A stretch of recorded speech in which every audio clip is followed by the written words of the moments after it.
Hey gamers, it's G from the corner, and today we're going to be doing something a little different. We're going to be talking about a movie. Now, that might seem a bit odd coming from a gaming channel, but I have good excuse, okay? It's a video game movie, you know? There's been tons and tons of video game movies coming on in the last few years, especially. If you told 10-year-old me we'd be getting a Sonic and Mario movie franchise, I would have lost it. But nowadays, it's like, yeah, that's just kind of the world we live in. We're on the third Sonic the Hedgehog live-action CG movie. That sounds ridiculous to say, but it has been almost 5 years since the first one of these came out, so yeah, I guess 3 movies in that time. Oh my gosh, I'm getting old. Now, obviously, I wasn't doing the corner back at the time of the first and second film's releases, and I wasn't there to cover the horrendous trailers that were dropped back in 2019, so I figure I should just give my whole preamble really quick. I like the Sonic series. I'm not the biggest fan in the world. You know, I've played plenty of the games. I know about all the games. I have reviewed quite a few of the games here on the corner, and everybody seems to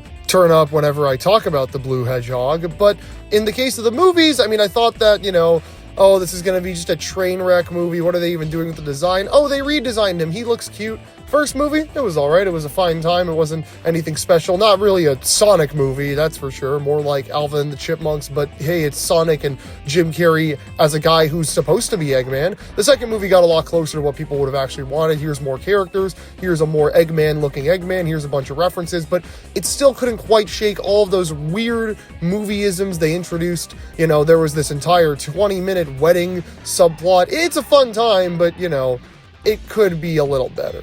But now here we are with Sonic Movie 3, and you know what?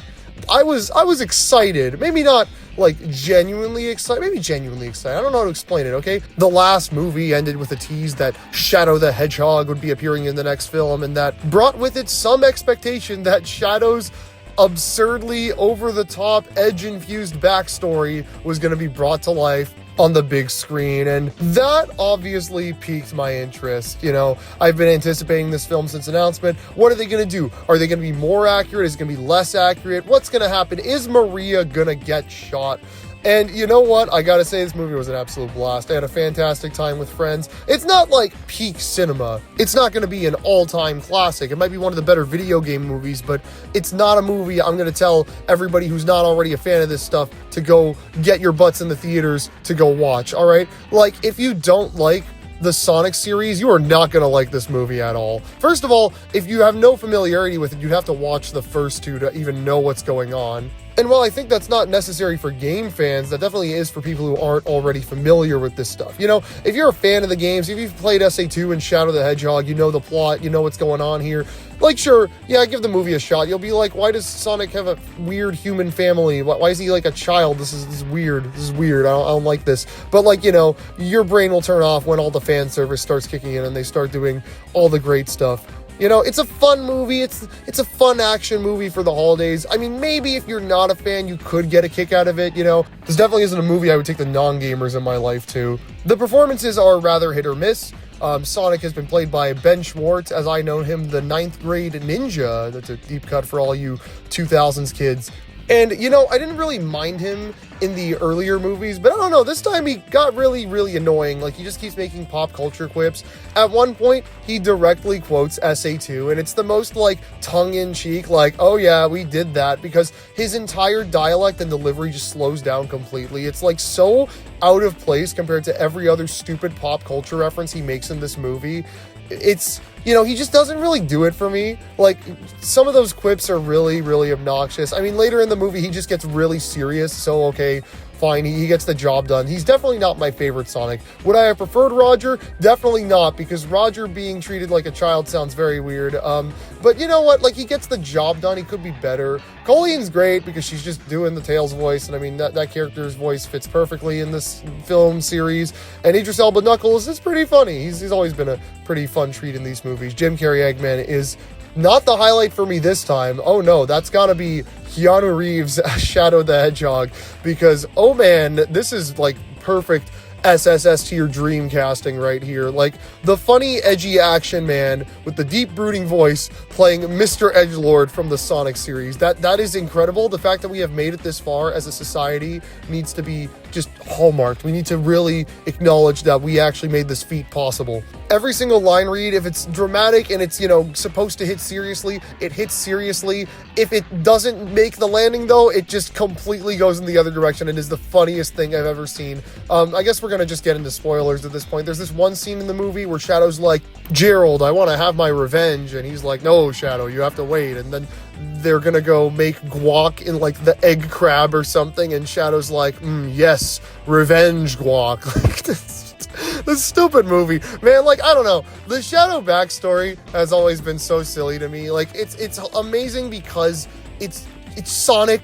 Who thought that the backstory that, oh yeah, Shadow's this weird alien lab experiment, he befriended Eggman's cousin, and then she got shot, and so he went into cryostasis for 50 years. Like, and they don't pull any punches with this movie. Let's get into spoilers real quick. Okay, so Maria is in the movie. They do a whole ass montage of Shadow bonding with her, and it's actually really cute and wholesome. And I'm watching this thinking, oh my god, what are we doing here?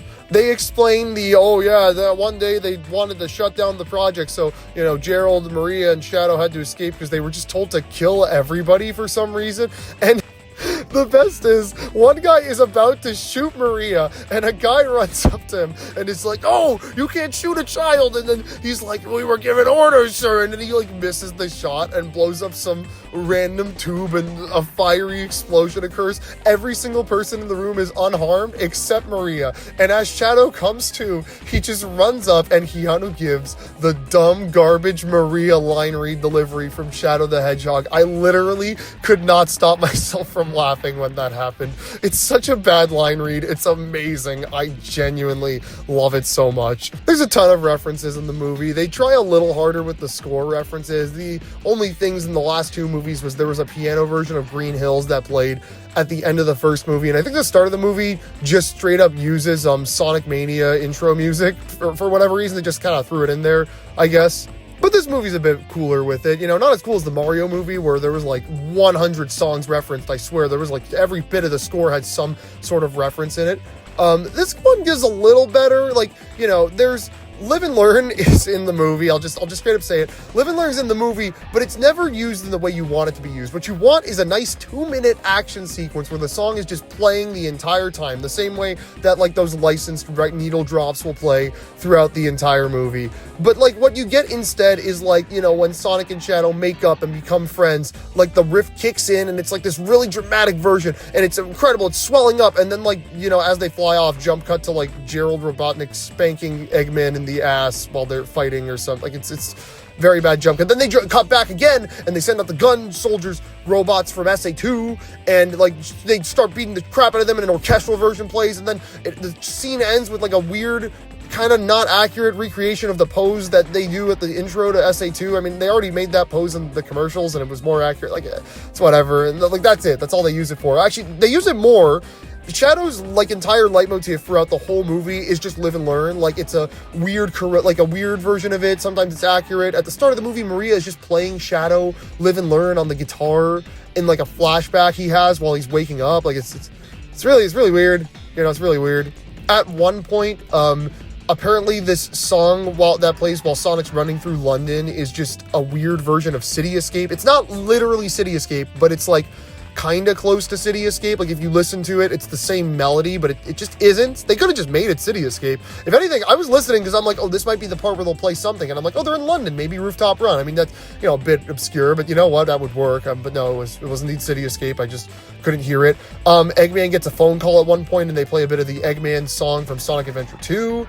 And then at the start of the movie, there's they're doing a race, and they play a new arrangement of the victory jingle from the series, and a little just from the series. It's really cute. It's really cute.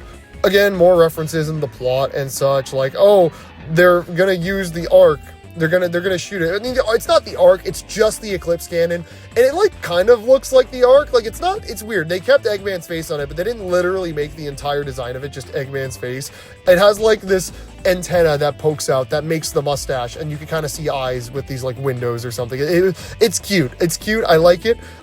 They do the whole split the moon in half thing, but not as a warning shot. It's you know, as they're trying to steer the laser away from Earth, they just slice the moon in half, and they're like, oh, that'll be fine, or something. It's gonna be a reoccurring thing, because it shows up in the post-credit scene, too. Okay, I guess we can get into heavy spoilers if we haven't already. The post-credit scenes tease that Shadow didn't die, and Amy and Metal Sonic are here, but it's like an army of Metal Sonics. I mean, that says to me some sort of Sonic CD plot, but that's not really a game's plot that you can adapt. I mean, that game is just about like a planet showing up, and it's weird. I think what they're doing here is some sort of time travel thing. I think they're going to be like Amy's from the future and yada yada. Either we get Jim Carrey back and we get like Eggman nigga, or maybe we see some sort of version of Metal Overlord. That'd be pretty cool, you know, Neo Metal Sonic with a very evil voice. I don't think that would get butts in the seats though, and that would be very expensive, because now the villain has to be CGI too. There's already 4 CG dudes in this movie, and they're going to introduce, I guess, a few more in the next one. I mean, like, honestly, look, I don't know where this series goes, because this story was the peak of it for me. Like, I don't care to watch classic Sonic stuff in movie form. I want to see the stupid SA2 and Shadow plot. You know what I want? I want the Shadow the Hedgehog movie, because this movie, despite everything, still has to be tied to Sonic's family or whatever. But in introducing Shadow, they just got to do the, okay, here's Shadow the Hedgehog. It's not the exact same plot. Like, he wasn't trying to create this thing because Maria had an illness. Maria just hangs out at the lab. Shadow was literally some comet that landed or something, which screams to me, oh, if they want to go further on this backstory, they're going to do Black Doom. They're going to do the Black Arms. It's going to be a complete just disaster. I can't wait. That's what I want. Sonic 4 is whatever, but the Shadow movie with Keanu as the lead, you want to give him a human character to work with instead of putting Rouge in the movie because her design's weird and you have to introduce another character and that's going to be expensive. I think Shadow's the kind of character where I'd watch a buddy cop movie where it's Shadow and, like, I don't know, one of the other human dudes, maybe that Agent Stone guy, maybe that Kristen Ritter character, whoever she played, I forget her name. She was barely in this movie, but they kept like putting her in all the advertising. But like she shows up for like 2 scenes, maybe 3 total. So maybe, I don't know, she's got more to do in the next one. Maybe he works with Gunn. That's always his thing. He hates Gunn because Gunn killed Maria, but then he reconciles and they're like, Shadow, everybody in the military now didn't want her to die. That was an accident. We love Maria. Like, I mean, the Gunn commander was like her close friend or cousin or something. I don't remember. The movies are clearly trying to build that as well. Like, there's this Commander Walters character who, you know, I mean, he already looked the part, and they kind of made him just like a military officer and kind of slowly turned him into the Gun commander. Like, he dies in this movie, spoiler alert, so he's not coming back. But like, you know, he was there in the lab when Maria was there. He was the one who tried to stop the guy from shooting her. So clearly that's their excuse to get him to work with them if they want to do this. This is just going into speculation territory. Look, I want to watch a Shadow the Hedgehog movie. Sonic 4 will be fun if they introduce 15 different characters, although Amy Rose is definitely being voiced by Awkwafina, so y'all better get ready for that. Long and short of it is, it's a fun time. It's not the best video game movie ever, but it's a pretty good action movie, and probably the best, you know, movie for the family this year. I feel like it's nice that we're getting all these video game movies, good or bad. You know, it's fun seeing a medium that I love so much in theaters all the time. I'll probably talk about, like, the Mario movie, too, or maybe even that Minecraft movie when it drops. But, like, this was just kind of a whatever thing I wanted to get out. You know, I had some thoughts on the movie. I wanted to talk about them, and so that's that. Keep yourselves cornered for more. I got plenty of cool stuff cooking up for the new year, and I will see you guys on the next one. Bye.